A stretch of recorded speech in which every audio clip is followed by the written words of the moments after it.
Yes. Y'all hung out with Lane way too much. Yeah. Y'all just met? Today we just met. What? Officially. Okay. I'm so sorry. Hey, Lane, Major. are you gonna marry him? I'm so sorry. No. Minor, all right? Not minor. I almost tried for that. Hey guys, first of all, thank y'all for coming. I really appreciate you guys being here. Wow, so like, when I think about the first time that I talked to you guys, this was in December. It was at our Christmas party. And does anybody remember what I told you of what you think we might have as far as number of employees by the end of the year? Yes. 69. You said we're gonna double And we were 43 employees at the time, okay? Just for the record, we have 71 employees as of now. And probably in about 35 to 40 days, we'll probably have over 100. Wow.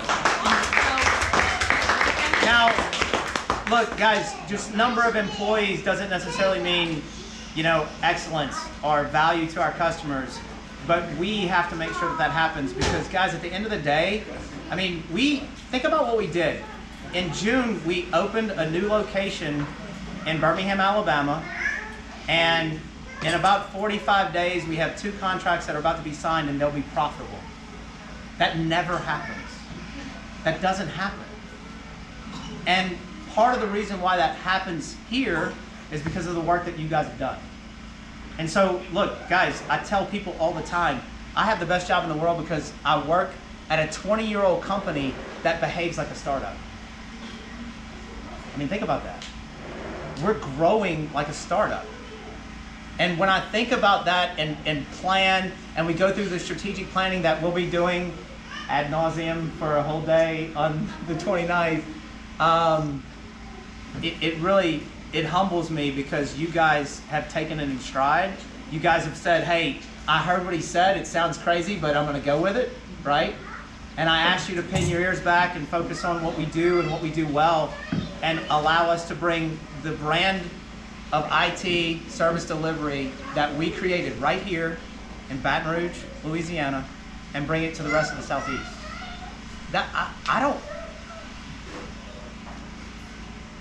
I don't take that lightly, guys. For me, dude, that's emotional. Out of here. That flamethrower. Yeah. I've been tased before. Yes, and you should be. You should be on a regular basis. Can we try it again? So when I think about the things that you guys have accomplished in this short period of time, it's pretty impressive. And thank you, Mark. And look, I mean, tonight is kind of a victory lap, right? We get to take a victory lap and say, hey, the thing that we've been working on for so long is actually working. And I'll repeat something that I said when I first got here in November. A company like Rosewood Private Equity does not invest in something that isn't near a sure thing. Trust me when I tell you, and anybody who was involved in all of the diligence that went into looking at General Informatics, they don't make an investment in a company like this if they don't think that it truly can be the platform company that they expect it to be. And it starts right here, right? Everything that we do starts right here. Everything that we do from a service delivery perspective starts down here, right? Implementation starts down here. Now, I think over the last 6 months have learned that marketing, sales, implementation, customer success, all of it works symbiotically. It has to. If it doesn't work together, it doesn't work at all. And we have to understand that our output, the thing that we do in our department when we hand it off, is somebody else's input. So if we hand that off and it's about 80% good, then what chance do they have to make it 100%? So guys, take pride in your work, take pride in what we do, and make sure that you're holding yourself to an extremely high standard, because it's going to get harder. It's not going to get easier. It's going to get harder because we are being held to a much higher standard from a level of scrutiny for MSPs. I mean, I mean, has anybody heard about what happened to Kaseya? I don't know who that is. Right? You don't know who that is? You should do more studying Kaseya and Layton. They got downgraded their help desk. Look, the issues that we have with cybersecurity are going to get more intense. The issues that we have with the level of service that our customers expect, it's going to get more intense. And so we have to make sure that we continually improve. And so the continual improvement program that we have here, it's not a joke. It's not something that we just talk about. It's something that we have to do. We have to do. It's part of who we are. It's got to be part of our DNA. If it's not part of our DNA, we'll be on the wayside like all of the other ones that don't make it. I'll tell you guys, and it's pretty amazing how many managed services providers get to about $5 million and they top out and they can't get any bigger. We're not them. By the end of the year, we'll probably be a run rate business of about $30 million. We'll probably be about 150 to 170 strong. And the fact of the matter is that the standard that we set starts right here. And we'll talk about it for years to come, trust me.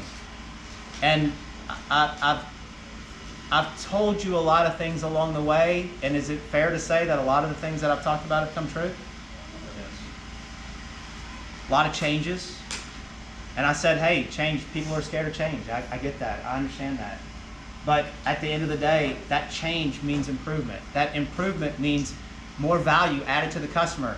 And I talk to salespeople all day long about adding value from what? Prospect? Yes. We add value from the moment we start talking to customers. Sometimes that's value that we don't even provide. At the IT level, they just need help operationally. Why do we help them with operations? Because when they get better at operations, it's easier for them to outsource their IT. So when you see somebody at General Informatics talking to a prospect about operational maturity and us providing training and doing these things, and they're not even a customer, guys, that's the next level. That's stuff that nobody else does. Nobody else does it. And that's going to make the difference. That's what's going to make us different than everybody else in the marketplace. When I get in front of other companies that we're looking to acquire, it's really easy for them to see the difference between what we do and think about how this makes them feel and what they do.